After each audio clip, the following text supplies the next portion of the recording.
The potential arrival of Raphinha opens up new possibilities for Chelsea to try in the 2022-23 season.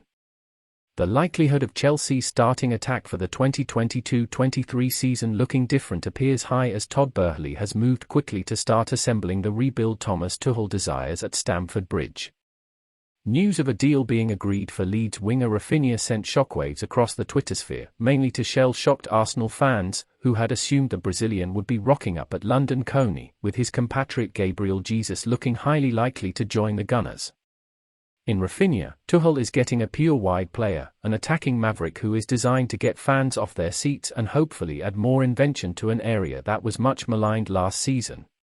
Chelsea's pre-season officially begins over the weekend with the first batch of players returning to Cobham, while those involved in June's internationals will join up with the squad on July 9 as the tour of the USA begins in Los Angeles. By then, it will be under a month until Chelsea begin their Premier League season at Goodison Park. There is a lot that can still happen until Tuchel names his first starting lineup of the league campaign, but following the news of Raphinha being close to swapping Elland Road for the Fulham Road, it is fun to speculate over a potential attacking setup with new faces. Tuchel did show signs of evolving his 3-4-2-1 formation into a 4-3-3 and 4-2-2-2 during the tricky winter months when options were limited last season.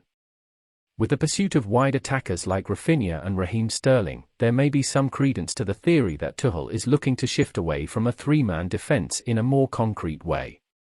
Taking out one defender opens up more room for Chelsea's plethora of options to get more minutes.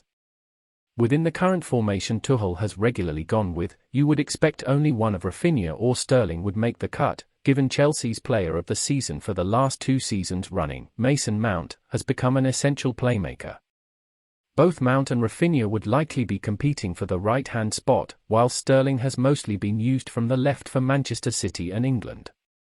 With Romelu Lukaku going back to Inter Milan on loan, Kai Havertz is most likely to fill the centre-forward role as he did for periods of last season and showed signs he could provide a consistent source of goals and creativity. However, if Tuchel were to move away from the expected setup, we could see Mount drop back into a deeper midfield role, something he consistently did under Frank Lampard and on a few occasions for Tuchel. This would allow Raphinha to occupy the wide role he mostly played at Leeds in a 4-1-4-1 under Marcelo Bielsa, and similar variations under Jesse Marsch. It would also offer room for the rest of Chelsea's attackers to gain more minutes across the season.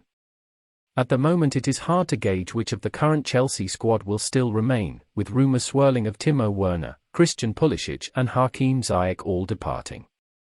It seems unlikely all three will go, but two leaving would open up space for the slightly forgotten Callum Hudson-Odoi to re-emerge and compete with Sterling for minutes off the left. Boehly is investing in players that will hopefully upgrade an underperforming area. Tuchel now has an opportunity to field a more Premier League proven lineup.